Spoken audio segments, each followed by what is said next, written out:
We really need protection from temptation.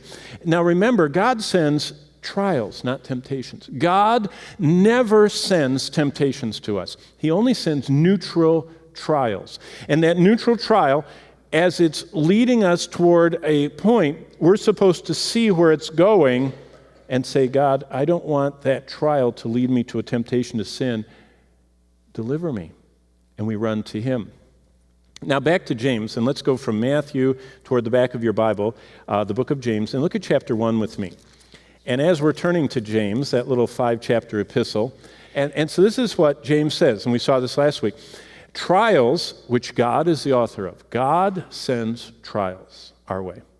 He's just always pitching them our way. And He is sending those trials because as we are not useful to God. He wants to refine us. It's kind of like we're all 2x4s that need, to be cut and shaped and nailed into usefulness for Him. And those trials are the shapers. And so they lead us to be tested, our faith, and it produces patience that God is never through with us and always at work. It gives us a life that's approved by God, and it leads to people that respond to God's trials by faith. There's an eternal reward that'll never be taken away from us, a crown of life that's associated with this life of faith. Now, temptation starts in verse 13. God doesn't give us temptations. You can see that. God is not tempted, nor does He tempt anyone. But look at this. Temptations, but every man is tempted when he's drawn away by his own lust or his desires. Temptations are always fed by lusts. Lusts are down there smoldering and trying to feed those temptations to inflame and do what it said in Bonhoeffer's deal. They always lead to sin, and the result is death. So we saw that last time. So basically, James teaches 4 practical lessons about temptation. I'll just go through them real quickly in the text. Number 1, look at verse 13. Temptation is inevitable. Notice what it says. Let no one say when he is tempted. The first lesson is how inevitable to life is temptation. Note, James doesn't say if you're tempted. He doesn't say if somehow, some way, sometime in your life you get tempted. He says when you're tempted. You're going to be tempted. Just wait. Temptation is all around us. It's just a part of life, and it's part of this fallen world.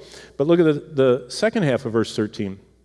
Let no man say when he is tempted, I am tempted by God. Why? Because God cannot be tempted by evil, nor does He tempt anyone.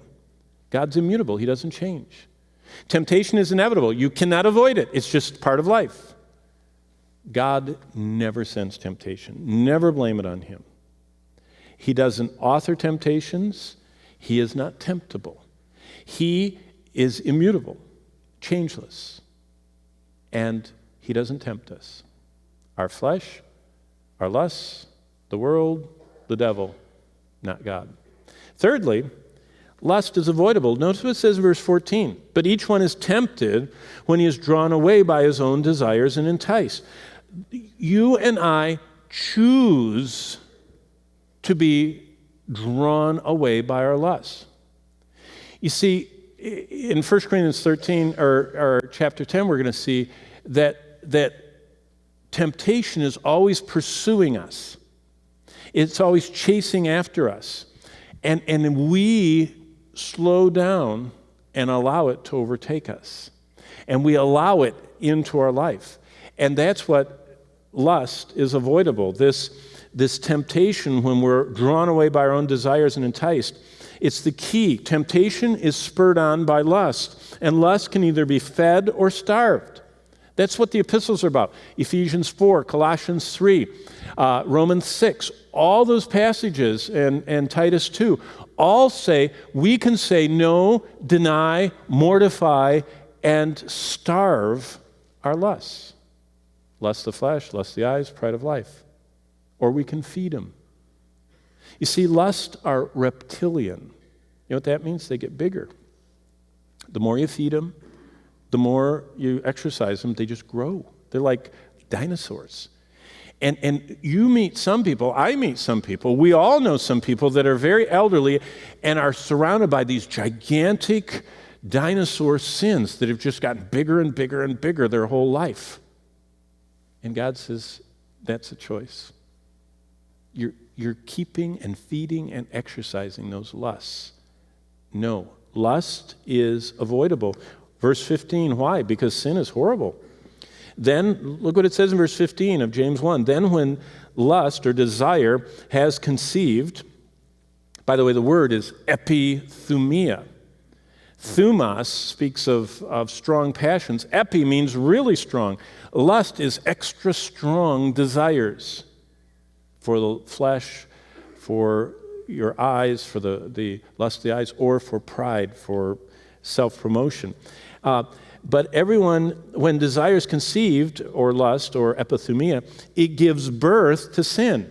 There are the facts of life. Lust conceives with our will, and the offspring that's conceived is sin. You see, lust approaches us, and we're tempted to respond to that lust of the flesh, lust of the eyes, or the pride of life. And we, at that moment, comes right up to the fence, and here we are, and it's coming toward us. And either we look away and see God crouching down with his arms out, or we turn our back and embrace, and lust conceives within us and brings forth sin. And doesn't end there. Sin is horrible. Look at this. And sin, when it is full grown, brings forth death. And as Bonhoeffer said, joy in God is extinguished. And we feel miserable, distant, almost unsaved, dirty, and awful.